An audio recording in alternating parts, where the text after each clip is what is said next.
Hello, everyone. This is your boy Lorelco, And I'm Wanda. and you're listening to the Forever Podcast. What's going on, Hey, y'all? welcome back. If you have been here for a while, I'm just kidding. If you've been here since last week, we just started this podcast. Welcome back.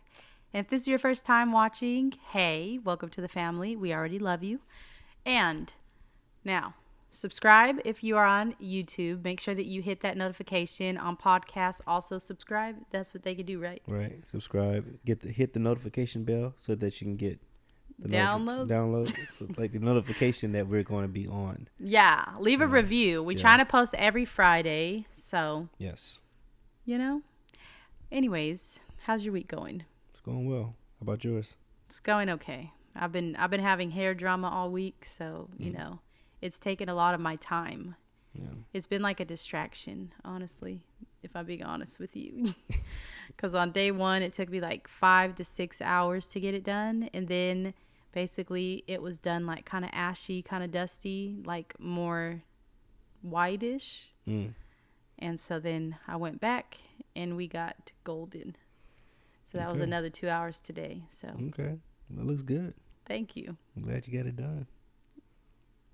Not in a bad way. I'm just saying I'm glad it's finished because you went back to back. So, How about you? oh my gosh. Tell them about your barbershop experience.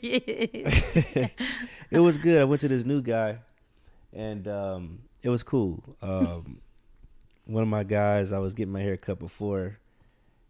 He took on another job, and so he's doing the barber thing, as a second job now. So I'm like, man, I can't. I just, I need you available when I'm available, And so I tried this other dude out, and he was really good. Only thing I didn't like, he kind of pushed my line, look back a little bit. And I hate when they do that. Just don't touch it. I worked hard to get it to where it is. You know what I mean? So, other than that, I like it. It's cool. It looks good. It's all right. It looked crisp. He got you. He got me did your crisp. mustache. He got me crisp. Did he call it a mustache or what is this, a beard? Beard and the mustache. Beard and yeah, he did you a little combo set. He did. Come He on. did really well. I can. Besides the hairline up, he pushed me back a little bit. But other than that, he did really good. So now everybody gonna be looking. Look, don't look, guys. Now everybody gonna be looking out. Zoom out. Now that I'm talking, they gonna look, be I'm like, gonna zoom in. I'm gonna zoom in. oh, he did push you back a little bit now. No. But other than that, it was good. If you're watching, comment down below what you think about our hair. That's hilarious. I'm just kidding. That's so unimportant. That is hilarious. So unimportant. Okay. But yeah, I was thinking about distractions. I've been thinking about that a lot because people think that like spiritual warfare is this like grand, he's coming out the woodworks to just get you and like, I don't know, like the movies. It's like spooky, creepy. But sometimes the way that the enemy gets you is he just gets you distracted. And if he can take your time and distract you from what you're actually supposed to be doing, he has you. That's true. And so I'm not trying to be deep about my hair, but I just realized like distractions can really do a lot. Okay. But last week we talked about surrender. We talked about our journey and like how we got married in a year. Yeah. And so I want to kind of like go back because if you guys can't tell, we're taking you on our journey, but in an unconventional way because y'all need to know us. Like, they got to know us. Yeah. There's If people you who are haven't watching who watched don't it, know us. yeah, like you may not have watched this on YouTube or like Instagram or all these apps throughout the years. And maybe you have. And we're just like, remind you, okay, this is how we met. We'll get into our testimonies. We'll get into all of the tea, but we're like going slowly, We're courting each other. We're getting to know each other. Yeah. So, okay, talk to me, babe, about this. There's one thing we need to really talk about. A month before we got married, you lost your job. Okay? And then you, 6 months later, left your hometown and moved to San Diego, California. Yes. Take us back there, and what did the Lord teach you about that? Oh, that's a heavy question. What did the Lord teach me? But I think for me, even before then, I think that when I lost my job, I didn't move because I lost my job. I was trying to find another one, but it was very difficult. I thought it was going to be easy for me, jump up and get another one. I'm like, all right, cool. I got a degree, blah, blah, blah. But it was very difficult. And I got frustrated with God because I was like, hey, Lord, like, why is it that this is so difficult for me to get a new job. And then I was talking to one of my guys, and he was like, man, I really enjoyed going to Cali with you, man. Earlier in the year, I was like, yeah, man, it was fun. I said, what did you just say? Man, it'd be nice if we moved to Cali, man. I was like, huh. And so I went to God about it, and he's like, yeah, I think it's time for you to go. And I've never lived outside of my hometown. I've never lived outside of Springfield or Nashville or Murfreesboro where I went to school. And I think it was through a process that God was taking me on to muster up the strength to leave all that I knew. And not to just leave all that I knew, but to take you with me. Yeah. So I've never moved outside or lived outside of my hometown. Now I'm taking someone else who I've connected and had made a covenant with. Now I'm taking this person with me. Okay, can I be honest with you? Yes. I felt like I was taking you. That's hilarious. Because you're from California. Because I'm from California, Right. and I love to move. Like, if I could be anything in this world, I would be a moving truck. Yeah. And I think you brought your spirit. That was a good joke. You'd be a what? A moving truck? I'd be a moving truck. Like, come on. If you were to was be it corny? someone, Was that corny? Really corny. You'd be a moving truck. Okay. But no, like, I love moving. Like, it's just so fun. So I was excited to move. I was like, yes. At the time, you weren't excited to go to California? Babe, huh? You got to remember. You did not now. want to go to California. I was talking to my friend about getting us jobs. Okay. And I was like, you know any jobs? San Diego? I always wanted to live in San Diego. Oh, I didn't know and that. I did not like Nashville. Okay, I remember that. How you forget that? But you didn't want to move back to California. I did. It was when we moved from San Diego to the IE that I didn't want to move to the IE. Oh, okay. Well, we didn't move to the IE. It was between LA and the IE. That was the IE. Covina's It's not the technically, IE. it's literally, come on. Guys, Riverside, we're getting caught up in the weeds. Fontana Rialto. We're getting caught up in the weeds. That's the IE, man. Lorelco. How do I know that about the IE? You don't. Come on now. Lorelco, Covina anybody is from not the IE. IE, go All right. down below. Covina is right there on the boundary line It's in of between. Inland Empire. If you guys have never been to California, it's literally an hour inland of LA. So we all say we're from LA, but it's really not LA, but y'all wouldn't know where the IE is. Anyways, back to San Diego. Okay. So you're excited to move me. Yes, I'm excited to move you, and even in this time, we're in a small duplex, right? I got to tell y'all this. We were when I got married, I tried to find a nice little spot for us because I didn't want to move in with my mom and it like that, so I want to make sure we find us a nice spot. And I think at the time, one of my homies was like, "Hey man, there's a spot next to me, bro. Like, da da da." And I'm getting up. We all young. We all trying to figure it out. I said, "We got a spot next to you." I said, "Yeah, man. Check it out." I checked it out. It was like a duplex, and it was like a 1-bedroom duplex. And I said, "How much is rent?" Rent was $550. That was $550. I'll give anything. One for that bedroom rent. duplex, $550. Didn't have no washer. Didn't have a washer dryer. Didn't have a stove. Oh no, the stove. We did have a stove. It just didn't work all the time. And then we didn't have a refrigerator. But we did have a microwave. Now, I said this all the time. We was eating Roman noodles. What is it called? Roman noodles? Ramen noodles. Yeah.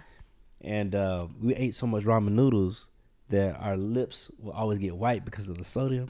That is so embarrassing to hear you say. Man, early beginnings, right?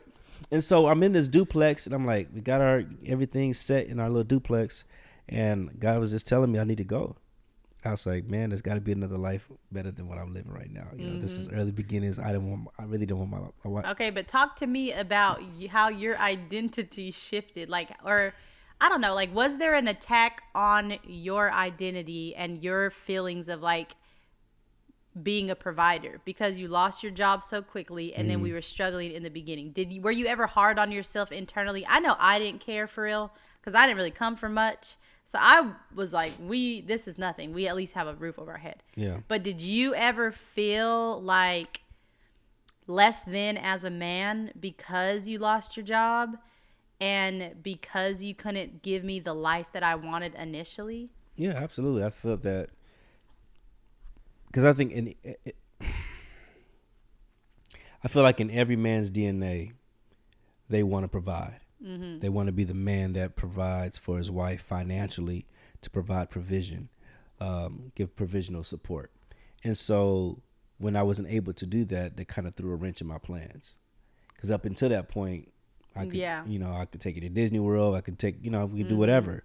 And then, like, it got kind of weird for me. And so I began to kind of doubt myself. I remember going through some dark periods in my life where I'm like, at that time where I was like, man, Lord, I don't know what's going on, man. Like, I'm gigging, I'm making money on the side, but like, why is it so difficult for me to find a job? And so that transitional period for me, losing my job, and I just got married, was a heavy weight that I feel like I had to carry. And I don't think I was carrying it well, honestly, because it took me through some interesting periods with the Lord where I kind of battled with him. I'm like, hey, God, I don't like this. Like, I don't know what you're doing. I don't know why you're doing this to me. I just got married, man. You're making it hard for me. Come on, man. Like, what am I doing, man? And so I was very hard on myself. What do you think that version of yourself needed to hear at that time? Oh, this is counseling now. I know. But somebody is probably watching this and they lost their job, or like their husband is going through similar. Maybe they will. It's like, what did you need to hear during that time? Because in my opinion, I was looking at you. I was so proud of you because, first of all, this was your first time, like, being married. Duh. Yeah. But, like, you were 25 years old at the time, which was young. Yeah. And you also, like, were doing this just solo dolo, faith in it.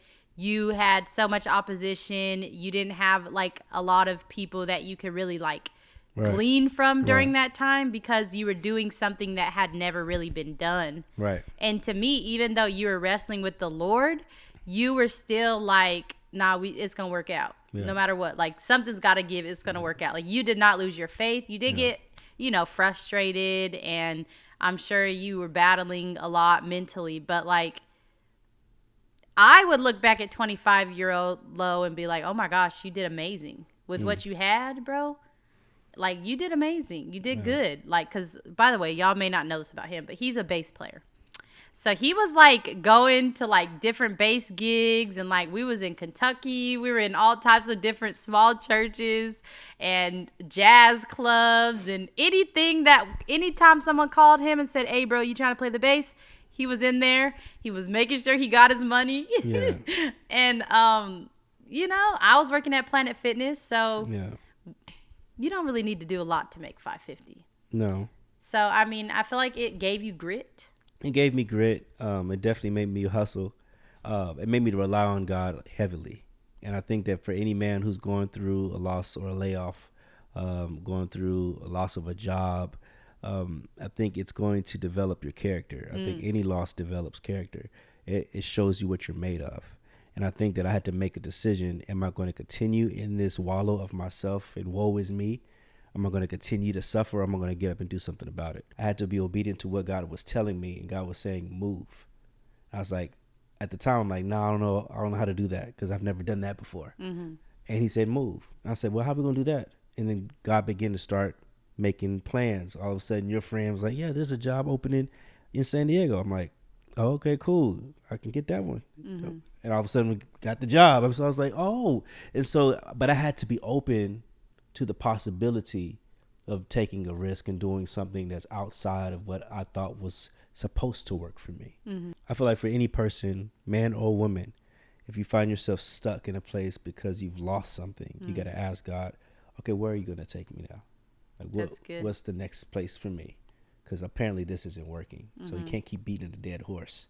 You got to do something different. That's good. But when I was open, I think this is important too. When I was open, God started making the plans. He started making provision. I really didn't have to do much. I just have to apply. You know what I mean? I just had to apply, and then had to move. And that's the scariest thing, when you actually have to implement what God told you to do. Right. If God instructs you to do something, now it's on you to take the risk and get it done. And that's one of the hardest things to do, is to actually do it. And so I went through the rest of our lives doing hard things and taking risks, not knowing what the outcome would be. Had one dude tell me, we were moving from Dallas to Nashville, and we were putting stuff on the truck, and he looked at me. It's like, yeah, how many times? I don't know why he asked me this, but how many times have you moved? I said, man, I moved a couple of times in my life, man. Said, but you got a whole family and everything. I said, yeah, bro. Like, you know what you're gonna do when you get to Nashville? I do. Do you know what it's gonna look like? I don't. Do you have a place? No. Not right now, no. He's like, how do you do that? So what do you mean? Like, how you just pick up your family and you just go like that? And I didn't realize that's something that normal people really don't do. Yeah. And so I looked at him and I said, look, bro, it's about, you have to really follow God, man. And at that time, God gave me a revelation about how God shows himself in the form of a cloud. And in the end of Exodus, the Bible was talking about how the Lord rested on the temple. He rested on the children of Israel at the temple by way of a cloud. And whenever the cloud moved, they had to pack up their stuff and follow the cloud. Mm-hmm. But if the cloud rested, then they stayed in the camp and they stayed there. It could have been a day. It could have been 3 months. It could be 5 years. But they had to stay where the cloud was. Wherever the cloud moved, they got up and moved. Yeah. I said a lot of times, man, the reason why it's so hard for us because we don't follow the cloud. We have to look to see where God is. Yeah. And if God is not there, then you got to pack up and go where he is. And so our entire life has been, God, where do you have me? Yeah. If favor is not here, where you want me? If God, if your voice is not here, where do I need to go to hear your voice? Mm-hmm. And so, yeah, if it means packing up and go, it means packing up and going. It's hard. You may not know what's on the other side of it, but that's what faith looks like. Yeah. So how did you, how was your experience with that transition? Like, how did you take transition? Because I know you like to move, but even with those who like moving, it's still not easy. How did you take that transition? So when we were moving to San Diego, I was so excited. You know, I was just like, hey, what's the worst that could happen?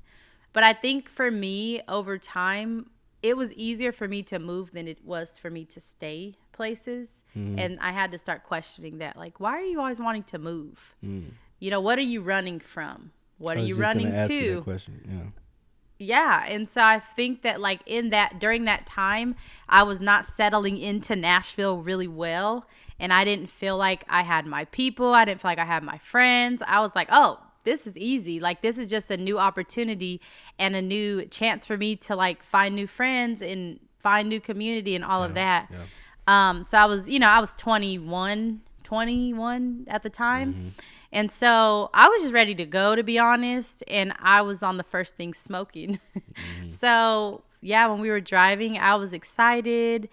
We actually moved to San Diego and we didn't have a place to live there either. We just had jobs and offer letters. We were living with my brother during the time. And then every morning we would wake up at 5 a.m.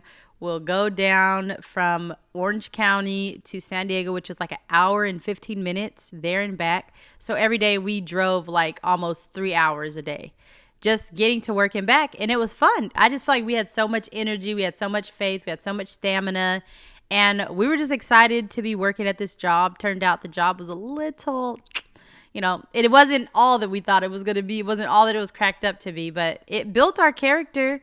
And then during that time, we were able to build this youth department at Total Deliverance. Shout out if anybody watching. I feel like Celine would be watching this. So hi, Celine, if you're watching this. But we were helping with the youth department over there, and it was so much fun. So I feel like in the first year of our marriage, we needed that kind of faith move because it really showed us like, yes, God is a cloud. He's actually leading us. And we literally needed that faith to move. And so even though I felt like looking back, I'm like, maybe I was so excited because I was just like running from something. I also can see that God was building our faith because there was going to be so many other times in our marriage that we were going to have to trust him to like be a cloud when we didn't have all the answers. Yeah. And so then it didn't feel unstable to us. Like I didn't feel scared. I felt excited. I was like, yes, new friends, new church, new city, new beaches. Because there's not a beach in Nashville. Newsflash. So, yeah, that's how I kind of navigated that. So walk me through, like, the first year of marriage. And we're not going to go this slow going on. But I think that was, like, pivotal foundation, right? So, like, what would you say, looking back on it, that God was trying to get us to understand just in that season? That he's providential, that he's everywhere. He's the same God that was with me in Nashville as the same God that was with me in California. That's good. Same God that was with me in California is the same one that was with me in Dallas. That's good. So it showed me that he's everywhere. That's good. And that his favor follows. My God, talk about it. And so What do you mean by his favor follows? I think his favor follows. What I mean by that is, I don't know. That's actually a good question. It was It good. just rolled out of my tongue. It's good because It rolled out of my tongue. I gotta unpack that.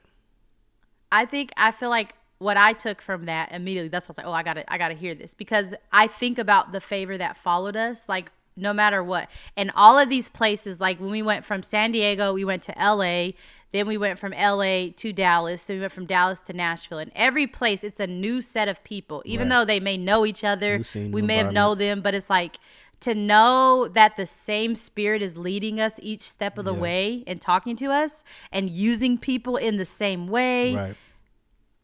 I mean, Yeah, it was it's crazy. amazing. It was crazy. The opportunities that took place in San Diego was mind blowing because I didn't know anybody. But Right. somehow we gathered this community of people and connection, and then we moved to LA or Covina, and I'm just like the same situation took place. We're like, yo, what's going on? And God has begun to flourish and build us and show us who He is in areas where we thought that maybe there's desolation there. Like, Yeah. there's nobody here. Yeah. And I think that showed the power of God, how He is literally everywhere. He guides our steps and He favors us where we go, just as long as we're moving in His instruction and being obedient to His word.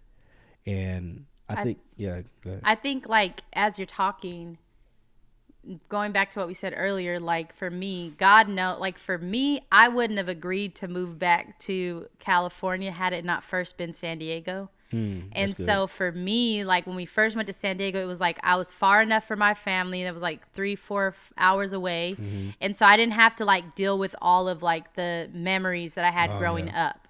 So I had like this tough childhood, talk about it another time, but like moving to San Diego was like, I'm just far enough away. I still knew some of those church people through like the organization that I grew up in. So I felt like home, and it was people that I knew growing up, but it wasn't like me being by like all of these triggering areas. So we moved from San Diego, then we moved from San Diego to LA. And during that time is when we discovered like, oh, we're infertile. And then I was going back into the very city that was marked with so many bad memories. Yeah. But it was like the thing that I had been running from, basically God brought me back there. And I feel like in the time that we lived in California, like even though you learned a lot, I feel like it helped me to like be able to release a lot of my like fears maybe, and also face the things that I was running from, because the Lord needed me to like not have those weights, or at least to begin to unravel them. I definitely could not unravel them by myself. What were you running from? I mean, I was running from probably myself. I know, because like a lot of times, like if you grew up in like a traumatic childhood, or you just like had a lot of bad things happen growing up, right? It's like you try to distance yourself. Like you always hear about like the auntie who like never comes back to say hi, you know, to the family. And it's not because she's crazy or she don't love the family. It's just that she's like protecting her mental health. It's because she's not ready to face all of this stuff, right? So I'm like, I think for me, I was running away from like the parts of myself that I did not want to acknowledge. And also boundaries, because I didn't know how to have boundaries. This reminds me of, I preached about Hagar, and I want to ask you this question once I break this down, because I think it's very profound. Hagar in Genesis chapter 16 runs away from Sarah because she's getting humiliated and abused by Sarah, because Hagar is with child. She's conceived, and she runs away and flees into the desert, into the wilderness, but God meets her there. She has this experience with God where she even names him, the first ever recorded, where she names God, the God who sees, El Roy, the God who sees. And then she names a well, the living one, the God who sees. And so when she flees, God meets her, a slave woman, an Egyptian woman. She ain't really supposed to be meeting God. She's outside of the covenant. But God meets her, and he meets her by a well. What was your well experience going back home? Because he tells her after he meets her, he says, go back home Go back to Sarah. Go back to the place where you were humiliated. Go back to the place where you were abused. Go back to the place where you felt like I needed to run away from. What was your well experience to make you feel like I can go back and to handle this and to encounter maybe not the abuse like it was before, and maybe not to encounter the same experience, but to go back into the environment that you've experienced those things. What was your well experience? I'd say when I went back to my hometown for the first time and I had been running, I think God was like getting me to come back there to realize that it no longer had power over me. That's good. That he was with me. Mm-hmm. And he had to remind me, like, I've been with you every step of the way, and you did not get out of this situation by happenstance. Like, everything has been according to my plan. The steps of a good man are ordered by the Lord. A lot of times we think that when we're running away from situations that we are not in God's will, but actually God gives, like, makes provision for that, right? Like, he still meets Hagar in the middle of the desert, Right. and he knows that she's going to be there. Right. And he knows that she in that desert. Is it a desert? In the wilderness? Which one? We're both the same. Two different. Sorry. He know, like, the Lord knows that Hagar is going to end up where she's at. And once she gets there, she's going to see him differently. So for me, once I went back to my hometown, I was able to say, like, oh, God, you've always been with me. Oh, God, you've always saw me. Oh, God, this doesn't have power over me. Like, I remember going past, like, this hospital that I stayed at as a kid when I was, like, sick. And I used to get so much anxiety just going by that hospital because I was just like, you know, a kid, and it brought me bad memories. Yeah. But every day when we would go home or if we would go like on a certain freeway, we would pass that hospital. And I was like, wait, this one thing that used to have power on me no longer has power on me. And you know that God has healed you from something when you can go back and look it in the eye and say, wait, you don't have any more power over me. Yeah. And so in that season, I was able to say, like, okay, God, you've always saw me. You've always been with me. I am powerful over this. And even though this city was the same city that hurt me, now you're the God who heals me right where I was hurting, and you wipe away my tears. And it was so powerful for me to live there with you because I felt like you were like my protector in a way, but also you were my security, because it was like, I was afraid to go back because I was like, oh, if I go back, I'm not going to have boundaries. Like, I'm just going to say yes to everything. If someone's asking me for something, I'm going to say yes to it. But I had a husband who was like my safety. And you also were like telling me, like, babe, you don't have to do that. Like, you don't have to do that. That you're not obligated to do that. That won't, like, this would put us in a hole. This would make you suffer. So in the same city that I had felt powerless in, I felt powerful, and I was like starting to get an understanding of like, okay, it's okay to have boundaries. You still love people, but you also have boundaries. Yes.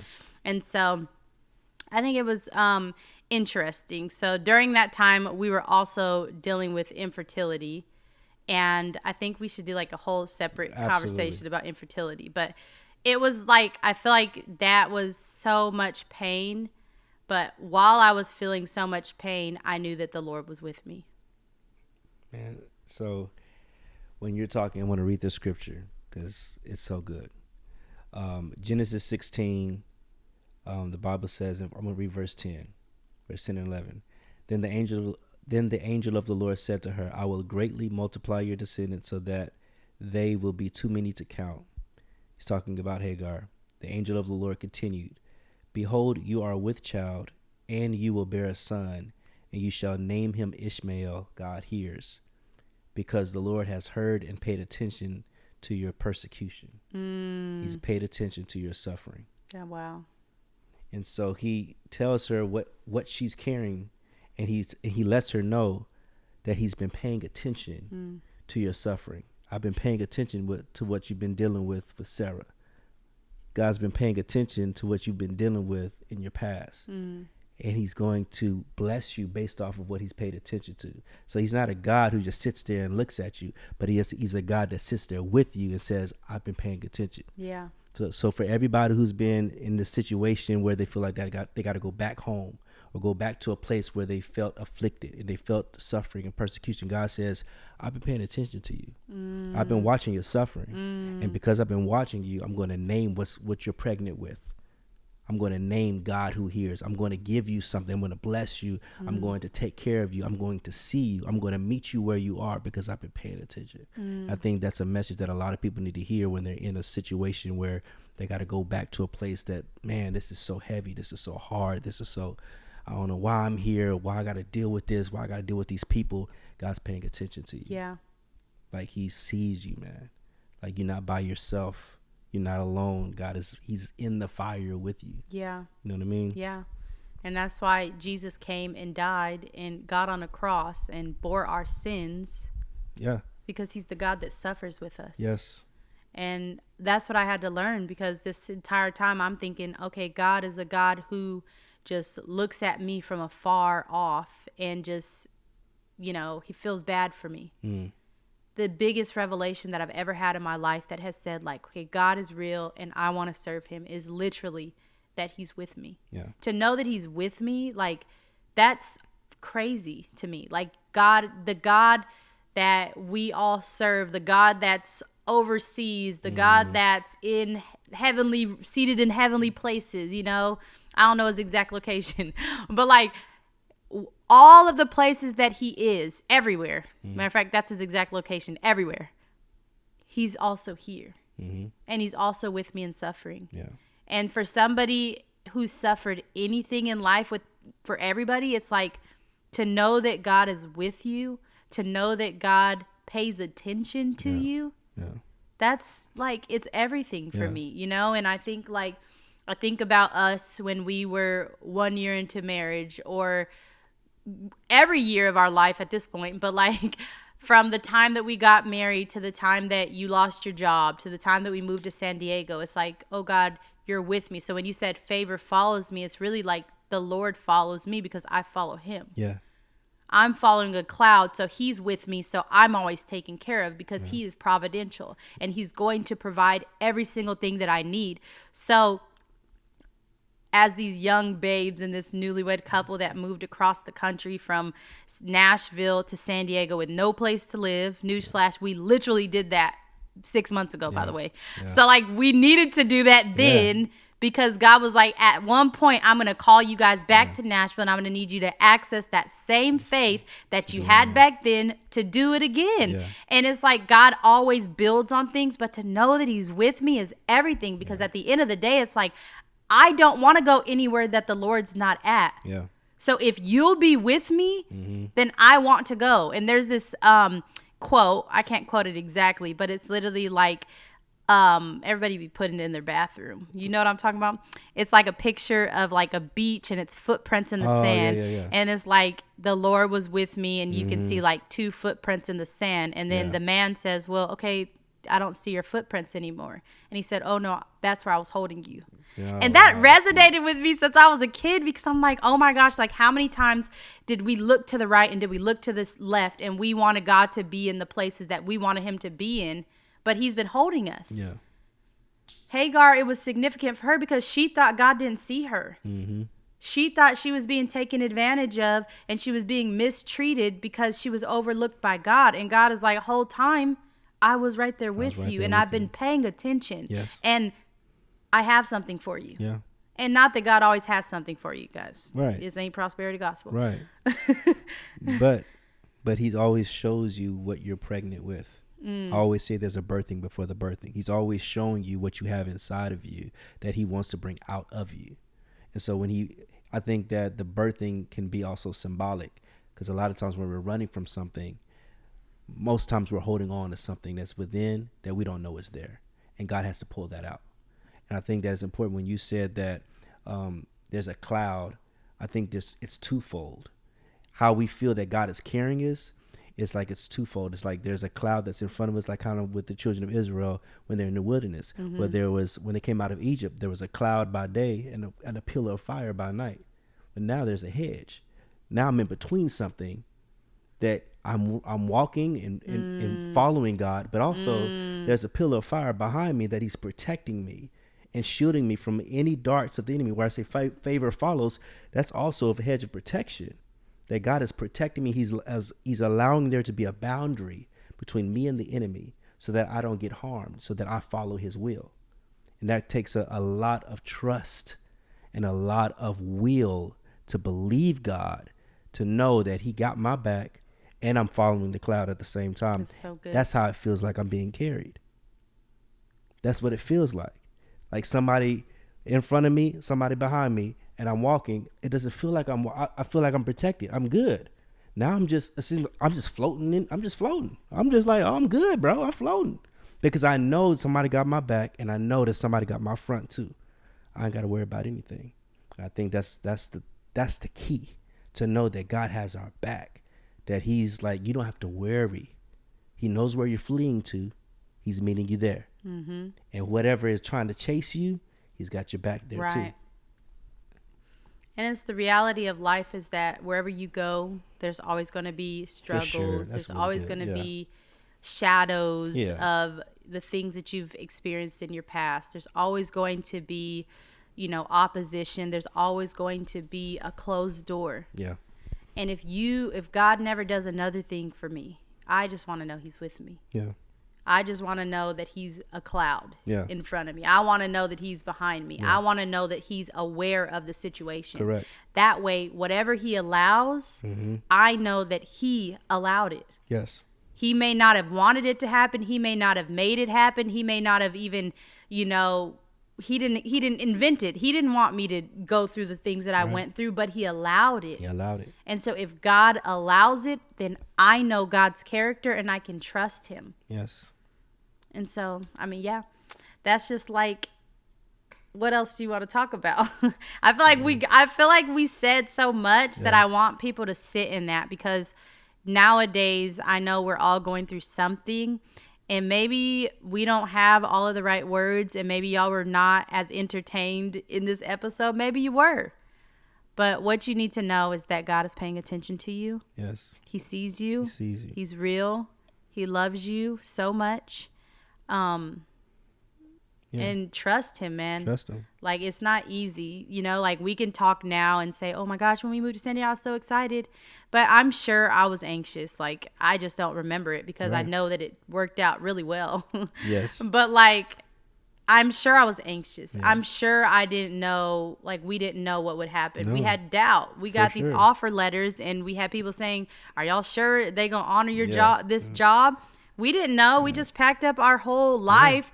Actually, we sold most of it and then packed everything into your Jeep and then left.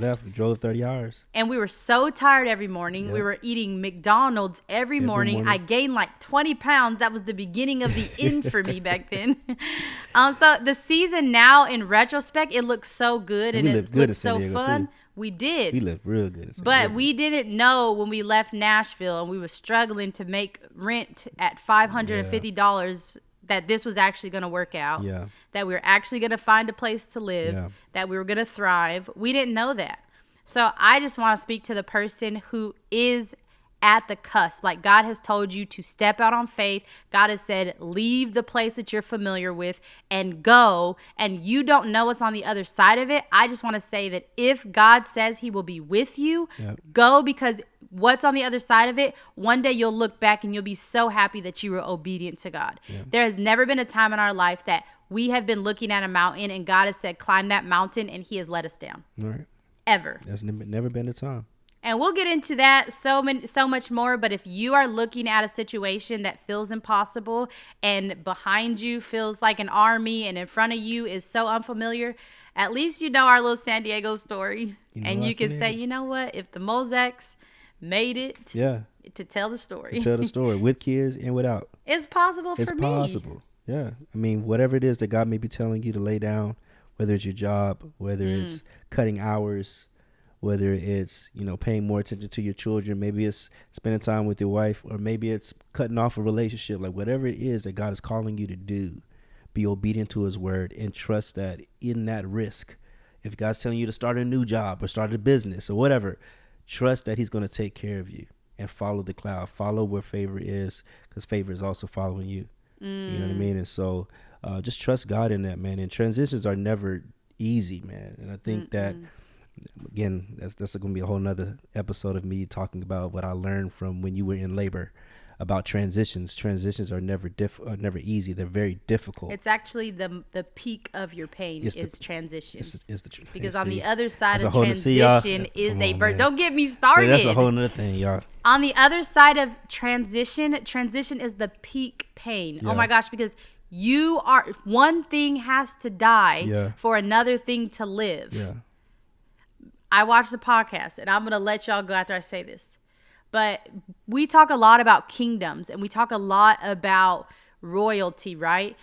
In order for one king to be exalted, one king must die. That is like the law of this world, is that in order for a seed to be planted into the ground, it must first die. That's scripture. Jesus talked about it. Yeah. It must die. It must be broken in order for something to live. So if it feels hard in transition, and if you feel like you have no idea what you're doing, you are in the right place, okay? Because one thing has to die for another thing to live. Right. But that thing that's going to live, it's going to be a new thing. That's why the Bible says, behold, I am doing a new thing. Shall you not see it? Yeah. Because if you're so focused on the back, you're so focused on the last season, you're so focused about the pain of now and of cutting off so-and-so, of letting this go, of sticking through the disease, whatever you're dealing with, then you will miss what God is doing in the new season because you'll give up too soon. Yeah. Do not give up in transition. Know that God is with you. Know that he orders your steps. Make up your mind. Make your mind say, God is with me. Yeah. Because you can't look at what you're seeing in transition. We'll talk about it more. Anyways, back to you, babe. So transition. You got I gave birth to a child in my bath. You could not tempt me with a good time to explain that. I mean, it's a great time. I mean, I think that I'm just going to leave it with this. Anytime you see a wall, that doesn't mean you turn around. It means you keep going. Oh, my goodness. Anytime you see a wall, that means God is there. Mm. It doesn't mean you turn around and try to find another place or try to get another alley, trying to go. No, that means. Wait, so a wall doesn't mean stop? No, a wall does not mean stop. A wall means you go through it. What about around it? God the walls of Jericho, he told them to march around but they still had to go through it. Oh. They walked around it. They had to go through it to get to the other side. Mm. Those walls had to come down for them to go through. You know what I'm saying? Talk about it. And so anytime you see a wall, it's not for you to try to find another way. It's for you to go through it. Mm-hmm. That's when you know God is meeting you there. That's the peak of transition, is to know, I feel like I can't keep going. When I saw you say in labor, just take me to the hospital, I can't do this, and they started smiling and laughing. Not laughing, but they were smiling. I said, I don't think she's serious. Is she serious? I said, no, the baby's about to come out. I said, what do you mean? Well, that's how we know. When she feels like she can't take it anymore, the baby's on her way out. Do you see his head peeking? I was like, oh, there's a little bit. You feel it? I don't know. Baby, the baby about to come out. She said, if you go in the car, you probably gonna get birthed in the car. But it felt so heavy. It felt like a wall. It felt like I can't get past this. Well, that's how you know you're about to birth something. Something is getting ready to come out. God is getting ready to show you something. You can't stop now. And so for anybody who feels like they're hitting a wall, that's a transition period. That means that God is meeting you there. You cannot stop now. Name that well, the God who sees, the living one who sees, and you keep going. Don't stop. That's good. That's all I got. That's all we got, y'all. Thank y'all so much. Subscribe, comment. If something resonated with you, we need this encouragement to keep going, okay? So y'all comment. Do your due diligence, and we'll do ours, okay? To the next episode. Love y'all. Peace.